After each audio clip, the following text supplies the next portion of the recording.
कि जाति, धर्म, वर्ण, लिंग, संप्रदाय सबसे परे है शिव की शिष्यता। तो जाति यानी आप किस जाति के हैं कोई फर्क नहीं पड़ता, धर्म किस धर्म से है कोई फर्क नहीं पड़ता, कोई आपसे नहीं पूछने जा रहा है। आप शिव के शिष्य हैं तो हम सबका धर्म एक है। धर्म मतलब वही जो धारण करने योग्य हो। धर्म मतलब हिंदू, मुस्लिम, सिख, ईसाई नहीं होता। धर्म और आध्यात्म एक ही सिक्के के दो पहलू हैं। धर्म का अर्थ होता है जो हम अपने जीवन में धारित कर सकें, जिसके अनुसार हम अपने जीवन को जी सकें।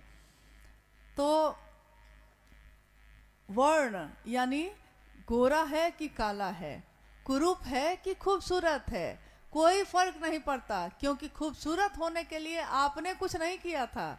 आप पैदा हुए हैं तो जैसी शक्ल मिली है वैसे आप हो गए।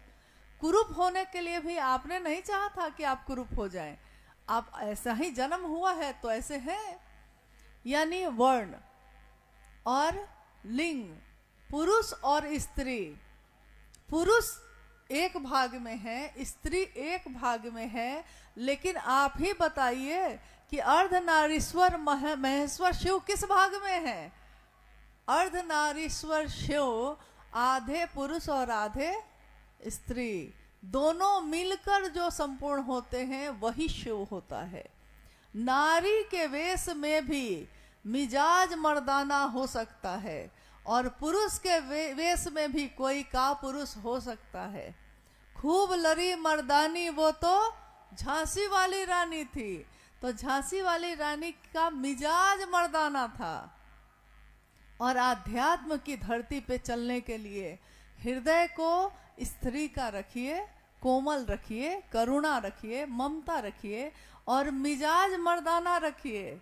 यानी कि सामना करने का, हम अपने सामने आई हर बाधा को पार कर सकते हैं। ये सोचिए, किसी के लिए सीढ़ियाँ भी पहाड़ हो जाती हैं और किसी के लिए पहाड़ भी सीढ़ियाँ होती हैं। कोई चट्टानों को आरोहण बनाता है, यानी चट्टान अगर सामने में है, बाधा है वो, परंतु अगर मिजाज उसका मर्दाना है तो वो सामना करेगा, चट्टान को हटाएगा, नहीं हटेगा तो चढ़ के उधर उतर जाएगा। तो पुरुष और स्त्री का भेद भी शिव शिष्यता में खत्म है। कोई फर्क नहीं पड़ता कि वो पुरुष है या स्त्री है, बात बस इतनी है कि वो महादेव का चेला है कि नहीं। महादेव का चेला है तो महादेव का शिष्य है। महादेव को कभी आपने नहीं सुना होगा कि वो भेद करते हैं, महादेव भेद नहीं करते, इसीलिए महादेव के लोग भी भेद नहीं करते। कहीं अगर ऐसा होता है तो मेरा अनुरोध है कि कृपया आप लोग इन संकीर्णताओं से मुक्त होइए। आज भारत देश, हमारा देश बहुत तेजी से आगे बढ़ रहा है और अगर हम इन संकीर्णताओं में जकड़े रहेंगे तो ये झाड़ियाँ बन के हमारे पैरों को खींचती रहेंगी, नहीं बढ़ सकेंगी हमारी माँ और बेटियाँ। अगर हम ये सोच रखेंगे, हमेशा सोचिए कि वो इंसान है, इंसान जो अपने देश को, अपने राष्ट्र को बहुत आगे ले जाने में सक्षम है। हर व्यक्ति की अहमियत है, हर व्यक्ति महत्वपूर्ण है।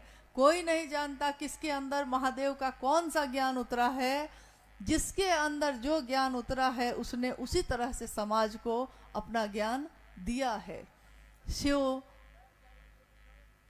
सुंदर बनाते हैं, स्वस्थ बनाते हैं, सुवासित करते हैं।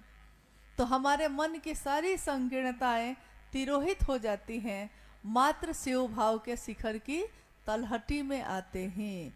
रास्ते में जगह जगह हम लोगों ने पहाड़ देखा, आपके गांव के आसपास भी होगा पहाड़। अक्सर जब पहाड़ के पास रहते हैं तो ठंड जल्दी वहाँ लगती है, ठंड ज़्यादा लगती है, पेड़ बहुत है और हवाएं बहुत तेज चलती हैं। तो जब हम पहाड़ के नज़दीक जाते हैं तो ठंड लगनी शुरू होती है। पहाड़ की चोटी पे गए भी नहीं हैं अभी, पहाड़ के शिखर पे, जो पहाड़ है उसके शिखर पे नहीं गए हैं अभी, अभी तो पहाड़ के नीचे ही हैं, ठंड लगनी शुरू हो जाती है। वैसे ही शिव भाव के शिखर की तलहटी में ही अभी नजदीक ही गए हैं तो सारी संकीर्णताएं तिरोहित हो जाती हैं, अपने आप उड़ जाती हैं, खत्म हो जाती हैं, नष्ट हो जाती हैं। इसलिए मेरा निवेदन है कि कोई गुरु भाई या कोई भी गुरु बहन बांटने की कोशिश ना